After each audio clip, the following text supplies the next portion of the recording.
I could sleep with women, a lot of women, but I couldn't fall asleep in the same bed as them. So it's like there were days I had to go get counseling through this and to kind of get to the root causes. Yes. But there were nights that like, if a girl did stay the night with me, most of the time I would just give them cab fare to leave. But if she did stay the night with me, I couldn't fall asleep in the bed like with her. So I'd just be there like all night, like awake. You have a Korean wife here and also a daughter here. So how did you meet your Korean wife? Through church, yeah. Through a mutual friend. Through a mutual friend here in Korea. Yeah. Wow. And when did you know that she's the one you're going to marry? Like at what point did you know? This is a weird, untraditional story, but it was like an arranged marriage. Yeah, so it's a weird, bit of an awkward story, yeah. We didn't date or anything like that. Wow. Yeah. Just like the traditional sogeting, I don't know, like introduction, like someone introduce you to someone for the purpose of marriage. Okay, so my mom passed away on my birthday, and 3 years later, on my birthday, yeah. 3 years later to the day, my birthday, I meet this girl who has like the same name as my mom, which is like Sue. So at first I'm thinking, okay, this is maybe just some kind of coincidence. But then her mom sits me down and she tells me that like, she says, I want you to be a part of our family. She said, like, don't see this as marrying our daughter, see this as becoming a part of our family. And so the death of my mom like caused some big splits in my family. So I wasn't talking to like most of the people in my family. And I had been drinking some honey bamboo wine, like, so I was a little bit tipsy. I was kind of like, oh yeah, okay, I'll do it. And I woke up the next day and I'm like, well, I'm never getting drunk and driving again, man. I'm waking up right now sober and realizing I just got engaged last night, you know? So, but I was so excited about the prospects of having a family that I just jumped on it, you know? And I think probably within like 5 months or so, we were married and then divorced within a year. Wow. Yeah. Divorced within a year? Yeah. Wow. Was it probably your cause, like your problem? Yeah. Because I heard that she was tolerant of alcoholism when you were prone to alcoholism or something like that. I think you said that in one of your episodes or something. It's a very dark period of my life. Yeah. So we're talking about like 15 years ago, pretty much. Wow. So yes, there was alcoholism, but then there was an inability to be intimate with the woman. You know, so, I mean, I'll just say this. I experienced some abuse from a very close woman in my life. And that destroyed my ability to be intimate with women. Like I could sleep with women, a lot of women, but I couldn't fall asleep in the same bed as them.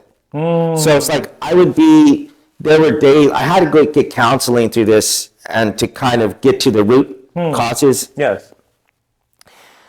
But there were nights that like, if a girl did stay the night with me, most of the time I would just give them cab fare to leave. But if she did stay the night with me, I couldn't fall asleep in the bed like with her. So I would just be there like all night, like awake. It was I pity the person who I was very badly back then because I was a very hurt person. And as they say, hurt people hurt people. And I was very verbally abusive. I was never physically abusive. Yeah. But I was definitely very verbally abusive, and just couldn't. It was hard for me to be in the same house as her. Really, couldn't be in the same bed as her. But being in the same house was equal. So I would stay away from like 2 or 3 nights out of the week. Just actually even like sleeping at a jjimjilbang or just sleeping in a different room. So. But I went back to America, as I told you, Yeah. got professional help, and Okay, you guys divorced. You said you Yeah. divorced for like 5 years, and you came back and married the same person. so when I went back, so I went back to America, and I had a religious conversion to Christ. Yes. And then I started reading the Bible for the first time, like by saying, because I studied it in Bible college, Yes. and I grew up reading it with my family. But then I did something which is totally different, which says, I'm going to make this a part of my life now. Like, I'm going to live this out now. So when I started to read that, I was like, man, I think according to this thing, like, I'm still married with this woman. Like, I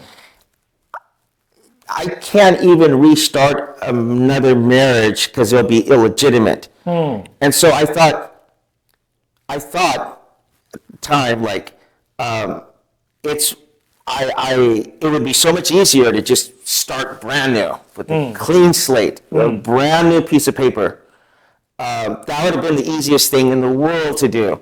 The hardest thing was to come back in here and try to put that pieces of that shattered relationship back together. And but I genuinely felt that was my calling to the Bible and to God. And that was a conviction. I said, like, oh, I'm willing to leave everything I have back in America to get on this plane. I arrive at the airport, and I actually get arrested at the airport because I didn't pay this like fine. And because I'm like, I'm done with Korea. I was riding around my bike like without a license. They gave me a court date, and I just left. I parked that bike at the airport, and I just left. You know, I'm like, I just threw away the keys. When I came back, that bike was still there years later. And I saw that thing, I was like, oh my God, I had to get a locksmith to unlock it, and it started driving. And I thought, like, what a perfect analogy for this relationship that I had, that I just left, I forgot about for years, and, you know, and put it back, did the hard work, a lot of hard work to put it back together, you know, and it's my burden. It's been a hard thing. It would have been 1,000 times easier to just start anew with a different person, you know. Yes, yes.